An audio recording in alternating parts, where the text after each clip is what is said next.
Today we're going to begin our lecture on dma070, section 1. dma070 is about rational functions. We'll be working with rational functions, rational expressions, rational equations.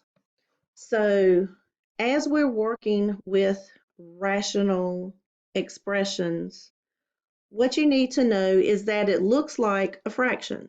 So in other words, you might have x squared minus 5x plus 6, everything over x minus 8. This would be considered a rational expression. The first thing that we work with when we deal with a rational expression is that we want to determine what values would make it undefined. What would make this undefined? And if you think back to DMA 20, when we talked about fractions, you can never have your denominator cannot be equal to 0. So in this case, our denominator is x minus 8. If I set that to equal to 0 and I solved, I would get a solution of a positive 8 is what it takes to make the denominator undefined. So what makes this undefined? 8 makes it undefined. So what's going to happen is we're going to have problems where we may potentially have to factor the denominator. Let's say we have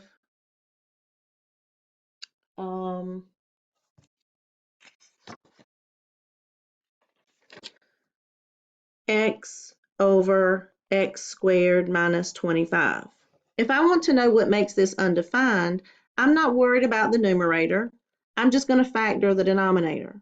This one is a difference of squares, so I would have an x plus 5 and I would have an x minus 5. I would ask myself, what makes the denominator equal to 0? So I would take my x plus 5, set it equal to 0. I would take my x minus 5, set it equal to 0. Move the 5 over. So for the first parenthesis, my answer is a negative 5. For the second parenthesis, my answer is a positive 5. So x cannot be a negative 5 and it cannot be a positive 5 because that is what would make it undefined. If you were to have a problem where in the denominator, if there is no variable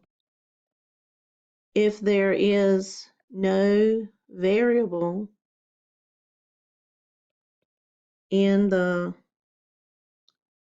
denominator, your answer is going to be all real numbers.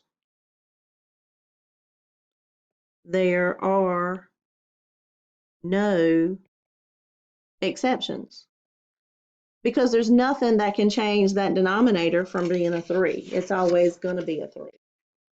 So when you're looking at a problem and you're being asked what values make it undefined, that's what you're going to do. You're going to be looking just to the denominator for what you would need to do to make it set equal to 0. Still in the first section, we are looking at simplifying rational expressions. When we simplify rational expressions, we are going to work with the same concepts that we worked with in DMA60 by factoring polynomials. So if I start with this first one, my numerator, x minus 5, it is already factored. My denominator, I can factor into an x plus 5 and an x minus 5. So let me make a note here. We are going to factor numerator. We are going to factor denominator. We are going to cancel out like factors that are in both the numerator and denominator, and then we're going to write our final answer. And that's really all that you're going to do in this section, the last part of the first section, and all of section 2.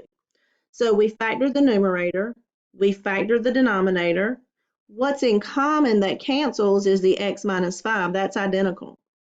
The common mistake is that people would write this as their answer and stop. But I want you to notice, this is in the denominator. So when you do it in the answer, it's in the denominator. Here we have ones where the x minus 5 is canceled, and our final answer will be written as 1 over x plus 5. Okay, let's try another. And again, as we do each of these, we are going to factor, cancel out what is the same in the top and the bottom, and then write our final solution. So in our numerator, we can factor out a 5, and we're left with y minus 3. In our denominator, we can factor out a 3, we're left with y minus 3. Now we're going to cancel out what they have in common. They both have in common the y minus 3.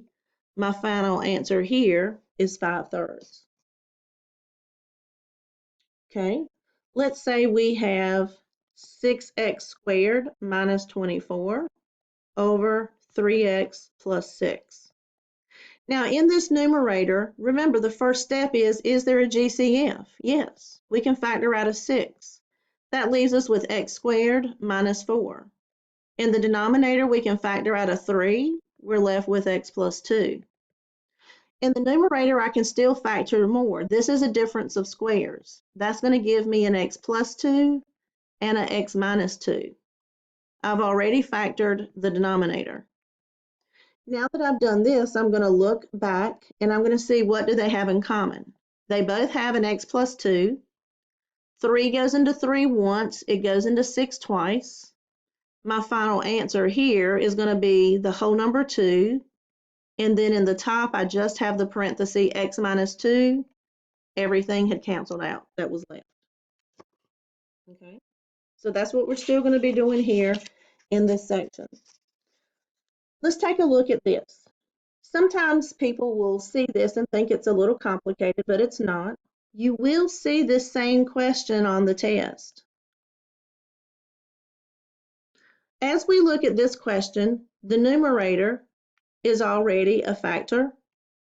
The denominator, the first thing I hope that you notice is it is in the wrong order. So I'm going to make note here, wrong order. So I'm going to put it in the correct order, which would be negative x plus 3. We don't start with a negative, so what we're going to do is factor out a negative 1. When I factor out a negative 1, I still have an x and a 3, but I need to check and make sure my signs are correct. And let me change color just so it'll draw attention to this. Negative times positive is a negative. A negative times what gives me a positive? A negative. So that has to be a minus. So now what we have is we have our numerator is x minus 3. Our denominator is negative 1, x minus 3. And when I look at this to see what do they both have in common, what cancels out is the x minus 3. I'm left with 1 over negative 1, which simplifies to be just a negative 1.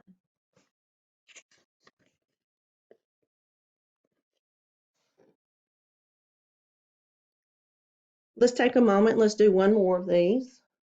Let's say we have a 12 minus 3x over x squared minus x minus 12. In the numerator, it's in the wrong order. So I'm going to rearrange it to negative 3x plus 12. My denominator, I can factor into 2 parentheses. I'm going to have an x minus 4 and an x plus 3. In the numerator, I can still factor out a -3. And when I do, I'm left with an x and a 4. But let me check my signs. Negative and positive is negative. A negative times a negative gives me a positive. So on the bottom, I have my x minus 4 and my x plus 3. My next step is to look and see what's going to cancel. So the x minus 4 cancels. I'm left with a -3 over x plus 3. I would recommend put a parenthesis, keep the parenthesis around your binomials. If not, sometimes people think they want to try to cancel the 3 on top and the 3 on bottom, but you cannot do that because in this scenario, if you notice, this is a factor together as its own unit. We'll still do one more, 2x minus 8 over 20 minus 5x. Okay, for the first one, we factor out a 2. That leaves me with an x minus 4. In the denominator, notice the order is not correct. It should be -5x plus 20. And then I'm going to factor out a -5, and that's going to leave me with an x minus 4. So -5x minus 4. And as I look here, is there anything in common that we can cancel? Yes, the x minus 4 cancels. And I'm left with one's positive, one's negative, so just simply a -2/5.